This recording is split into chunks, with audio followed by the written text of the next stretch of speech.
আজকে ভিডিওতে রায় মার্টিন ফসবিত্রা 2024-এর পঞ্চম শ্রেণীর বাংলা বিষয়ে যে 14 নম্বর প্রশ্ন সেট রয়েছে অর্থাৎ সোদপুর হাই স্কুল এই বিদ্যালয়ের সমস্ত প্রশ্নের উত্তরগুলি করব। তার আগে তোমরা কেউ যদি আমার চ্যানেলে নতুন হয়ে থাকো তাহলে চ্যানেলটি অবশ্যই সাবস্ক্রাইব করে নেবে।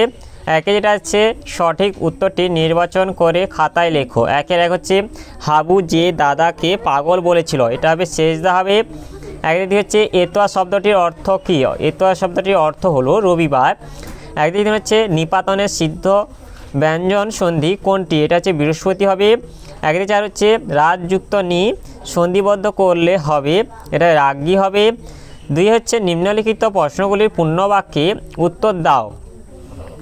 দুই থেকে একে আছে শীতের শুরুতে বুনো হাঁস কোন দিকে উড়ে যেত? শীতের শুরুতে বুনো হাঁস দক্ষিণ দিকে উড়ে যেত। দুই থেকে দুই হচ্ছে গল্প বুড়ো কবিতাটি কোথা থেকে নেওয়া হয়েছে? গল্প বুড়ো কবিতাটি শ্রেষ্ঠ কবিতা থেকে নেওয়া হয়েছে। দুই থেকে তিন হচ্ছে সন্ধি বিচ্ছেদ করো। দুর্লোক যেটা হচ্ছে দিবযুক্ত লোক দুর্লোক।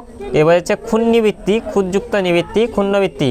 এবার দুই থেকে চার হচ্ছে ব্যঞ্জন সন্ধি কাকে বলে? এর উত্তরটি হলো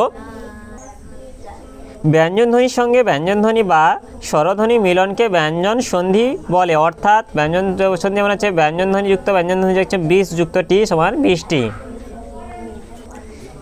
এরপরে তিনে থেকে হচ্ছে নিম্নলিখিত প্রশ্নগুলি যথাযথ উত্তর দাও। তিনে থেকে একে হচ্ছে প্রধান ছুটির দেশ কার কাছে কোনটি? এটা হবে বালক রবীন্দ্রনাথের কাছে, তাদের বাড়ির খোলা ছাদ। এরপরে তিনে থেকে হচ্ছে শূন্যস্থান পূরণ করো, যার যত ফরমাস সব তুমি করো। এরপরের লাইনটি হবে তাতে তুমি বিমলাটি বাঁচো আর মরো। তাহলে আজকের ভিডিওতে আমরা পঞ্চম শ্রেণী বাংলা বিষয়ের যে 14 দাগের সোদপুর হাই স্কুল এই বিদ্যালয়ের সমস্ত প্রশ্নের উত্তরগুলি করলাম। আর তোমরা কেউ যদি আমার চ্যানেলটা এখনও সাবস্ক্রাইব করে রাখনি তাহলে চ্যানেলটা অবশ্যই সাবস্ক্রাইব করে নেবে। ভিডিওটি ভালো লাগলে ভিডিওটিকে লাইক কমেন্ট ও শেয়ার করতে ভুলবে না।